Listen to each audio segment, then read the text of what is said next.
வணக்கம். தமிழ் தேசியம் எல்லாரும் பேசுறாங்க. பாரிசாலன் பேசுறாரு, பெரிதும் நாம் மதிக்கக்கூடிய மணிரசன் பேசுறாரு, இப்ப நம்ம பாரிசாலன் பேசுறாரு, தமிழ் தேசியம் தான் பேசுறாரு, நம்ம ஐயா மணியரசனும் பேசுறாரு. அவங்க மேல நான் மிகப்பெரிய மரியாதை வச்சிருக்கேன், பேசுறாங்க. ஆனா என்ன நடக்கும்னு நினைக்கிறீங்க நீங்க?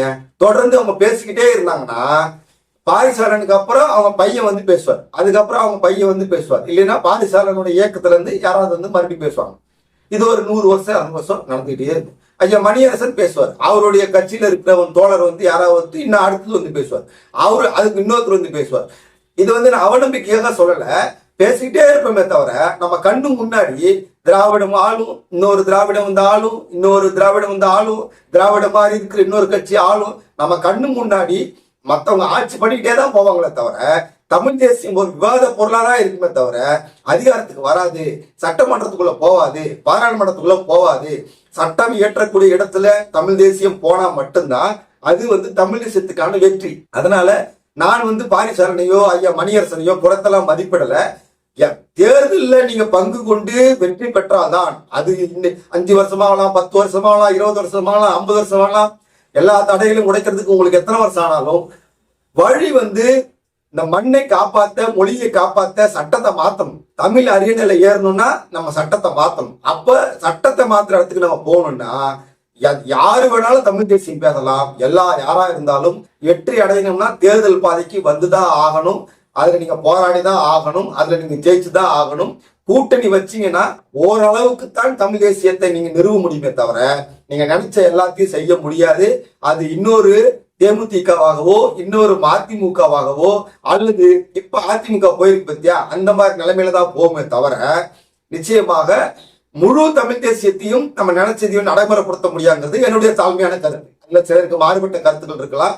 ஆனா தமிழ் தேசியத்தினுடைய ஏத்துக்கிட்டாலும் ஏத்துக்கலினாலும் தமிழ் தேசியத்தினுடைய அடையாளமாக இன்னைக்கு பெரும்பான்மையாக பார்க்கப்படுகிறது நாம் தமிழர் கட்சி. நாம் தமிழர் கட்சிக்கு இந்த தேர்தலில் ஏற்பட்டிருக்க பின்னடைவு மிகவும் துரதிருஷ்டவசமானது. ஏன்னா தமிழ் தேசியம் எது அப்படிங்கிறது விவாதம் என்ன வேணாலும் இருக்கலாம். ஆனா தமிழ் தேசியத்தின் வெற்றிங்கிறது எல்லாரும் ஒத்துக்கிட்டே ஆகணும். ஒரே ஒரு விஷயம் தான், ஒண்ணுதான், என்னன்னா தேர்தலில் போட்டியிட்டு அதிகாரத்துக்கு வந்து சட்டம் இயற்றக்கூடிய சட்டமன்றத்துக்கும் பாராளுமன்றத்துக்கும் தமிழ் தேசியவாதிகள், தமிழ் தேசிய கட்சி போனா மட்டும்தான் அது வெற்றி. அது வரைக்கும் நம்ம பேசிட்டு இருக்கிறது தமிழ் தேசியத்துக்கு விவாதத்தை உண்டு பண்ணும். பாரிசாலன் ஐயா மணியரசன் இன்னும் எத்தனையோ பேர் இருக்காங்க, அவங்க எல்லாரும் நல்லா பேசுறாங்க. ஆனா அது விவாதம் பண்ணுமே தவிர தமிழ் தேசிய வெற்றிக்கு கொண்டு போய் சேர்த்து விடாது. ஐயா மணியரசன் அடிக்கடி சொல்லுவாங்க, புரட்சியின் மூலம் மட்டும்தான் தமிழ் தேசியம் வரும்னு சொன்னாரு. இந்த தேர்தல் முடிவுகள் புரட்சிக்கு வாய்ப்பே இல்லை, அது ரொம்ப தூரத்துல இருக்குங்கிறத காட்டிடுச்சு. ஏன்னா இளைஞர்கள் எல்லாருமே திரை மயக்கத்திலையும் முடிவெடுக்க முடியாத ஒரு சூழல்லையும் இருக்கிறத நம்மளால தெளிவா புரிஞ்சுக்க முடியுது. அவங்கள வந்து புரட்சிக்கு நம்ம தயார்படுத்துறதுங்கிறது ரொம்ப கடினமான காரியம். ஒருவேளை அது தாமதமாகலாம். ஆனா நான் உறுதியா என்னால சொல்ல முடியும், தமிழ் தேசம் இத்தோடு முடியல. இது வந்து இன்னும் வீரியமாக இதை பயன்படுத்தி கொண்டு வளர்வதற்கான வாய்ப்புகள் நிறைய கண்ணு முன்னாடி தெரியுது. அதை நான் சொல்றேன், நல்லா கேளுங்க. இவ்வளவு மோசமான தோல்வியை நாம் தமிழ் கட்சி அடைஞ்சிருக்குது அப்படின்னா கூட, எதிர்பார்த்த அளவுக்கு வெற்றி பெறலினா கூட, ஒரு சிலர் தவிர பெரும்பான்மையானவர்கள் வேட்பாளர்கள் உட்பட எல்லாருமே மீண்டு வருவோம், நாம வந்து முன்னாடி போவோங்கிற அந்த நம்பிக்கை குறையவே இல்லை. அது ரொம்ப ஆச்சரியமா இருக்கு.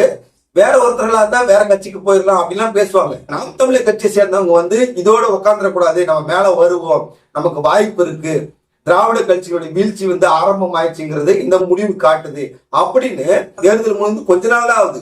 இதுக்குள்ளேயே வந்து அவங்ககிட்ட வந்து நான் வந்து கீழே உழுவுல, நான் மேல எந்திரிச்சு வந்துருவேன் அப்படிங்கிற ஒரு நம்பிக்கை வந்து அவங்க கிட்ட தெரியுது.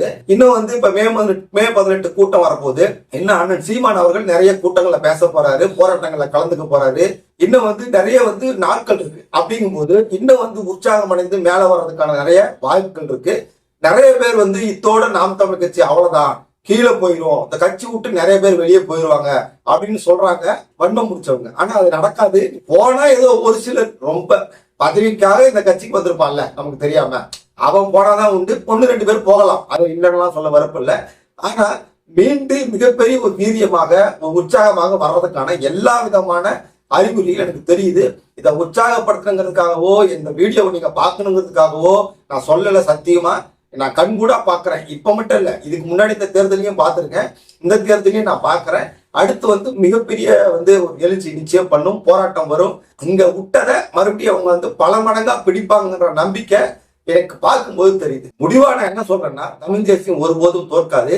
தமிழ் தேசியம் நிச்சயமாக என்னைக்கு இல்லைனாலும் ஒரு நாள் ஜெயிக்கும். அதனால அலசி ஆராய்ச்சி பார்க்கும்போது யாருக்கும் சந்தேகம் வேணாம். நிச்சயமா தமிழ் தேசியம் வெல்லும், மீண்டு எழும், அதன் இலக்கை அடையும். அந்த நம்பிக்கை தமிழ் தேசியவாதிகள் எல்லாருக்கும் இருக்கு, எனக்கும் இருக்கு. தொடர்ந்து நம்முடைய காணொலிகளுக்கு, நம்முடைய சேனலுக்கு உங்கள் ஆதரவு கொடுங்க. மீண்டும் ஒரு காணொலி உங்களை சந்திக்கிறேன். நன்றி. முடிந்தவர்கள் உங்களால் இயன்றதை இந்த சேனலின் வளர்ச்சிக்கு இந்த QR கோடை பயன்படுத்தி அளிக்குமாறு உங்களை அன்போடு கேட்டுக்கொள்கிறோம்.